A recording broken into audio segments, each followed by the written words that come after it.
everybody, it's midweek madness. Gary is doing another PHEV video.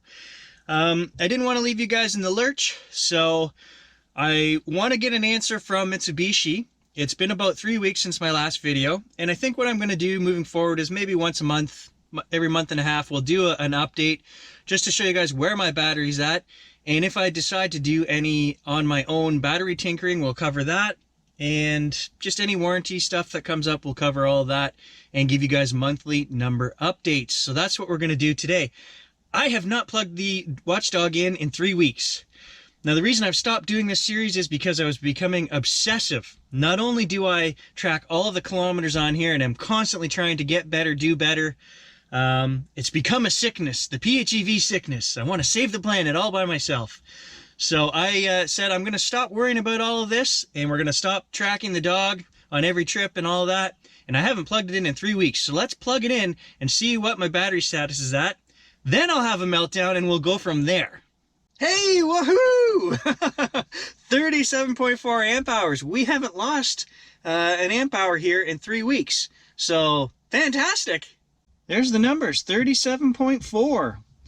So we're actually at 98.4% capacity. The car has been plugged in for 2 days. I just haven't drove it. I've been riding my bike as much as I can around town here. So, but that is amazing. It hasn't dropped, so fantastic. So something else I could get frustrated on is it is now 3 weeks since the last movie. Mitsubishi still has not contacted me. They have not called me back. They have not emailed me. This is my local guys I'm talking about now, where I called them in the last video to say, hey, you didn't charge me for the battery stuff that you did. Moving forward, is that going to be what happens? And they said, okay, we'll email you in a couple days. We need to get a hold of our guys in Japan.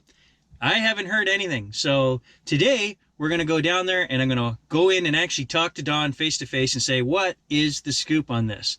I'll try to get you guys that answer today. So also in the past, guys, there's been some transgression about holding a phone while driving. And I make no excuse for that. That was just me being lazy. I actually have 3 mounts and I bought a new one. This is the new one. It's quite a bit smaller than the old ones and we're going to use those 100% of the time. So I don't need to be driving around and holding a phone. You know what, guilty, lazy, that's all it was. And I'm not going to do that. So we're just going to record and 2 hands on the wheel and drive. Except we all know you can't be cool with 2 hands on the wheel, so. Just kidding, I know I'm gonna get 100. I'm just kidding, guys, I'm just kidding. 2 hands, look, 10 and 2. 10 and 2. So I'm on my way to Mitsubishi right now, and we're gonna go have a talk with Don and see, hey, it's been 3 weeks, you guys should have an answer for me, so let's see what they say. So as I was saying, the main reason for me taking a break from the PHEV series is twofold. I feel that we've covered pretty much everything there is to cover in terms of basic numbers and functionality of the car, so we mentioned that. The second thing is I find I was just getting frustrated, becoming obsessed with the battery issue, and it's like ramming your head into a brick wall dealing with Mitsubishi. I'm not going to be nice about it when I say that because there is no customer relationship there. So what can you do about that? Well, you can just stop paying attention to it so much, I guess, is the first step. And the second one is resolve it on our own, as we mentioned.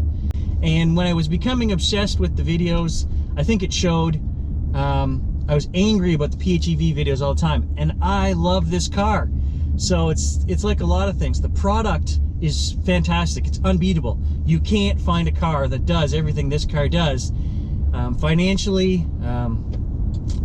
you know, greenhouse wise, it's an amazing vehicle. I love it. I want to promote it, and I still want to promote it even with the battery issues. And I think that's just going to mean that we're going to have to resolve this ourselves as a community of users. The other thing we can do with this series is we can talk good news. I mean, we've touched on it in other videos in the past where I've brought you guys, you know, some cool facts and interesting electric stuff, new technologies, and we can talk about that, and we can cover my hunt for a new vehicle for my wife. I'm still looking.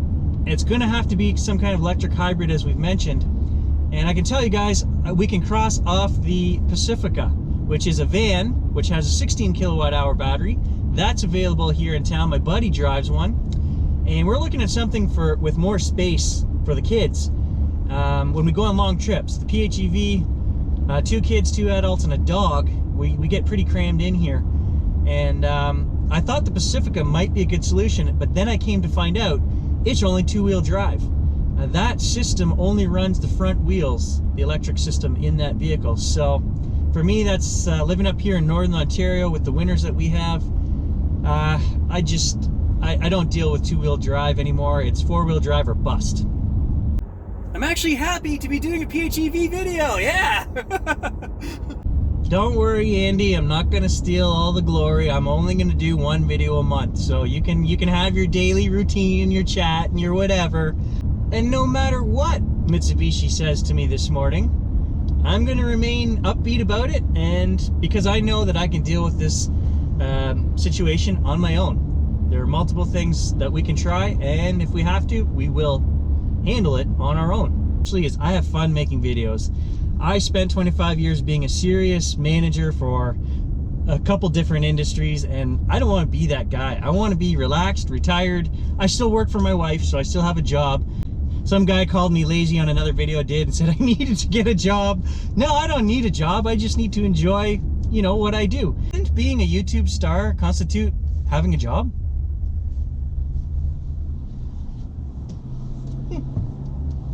But being truthful, I am blown away by the number of people who said they were saddened by the news of the end of the series and that they really enjoyed watching the content that I made. And hey, like I said in the last video, guys, we will do periodic updates, so don't cry yourselves to sleep too hard.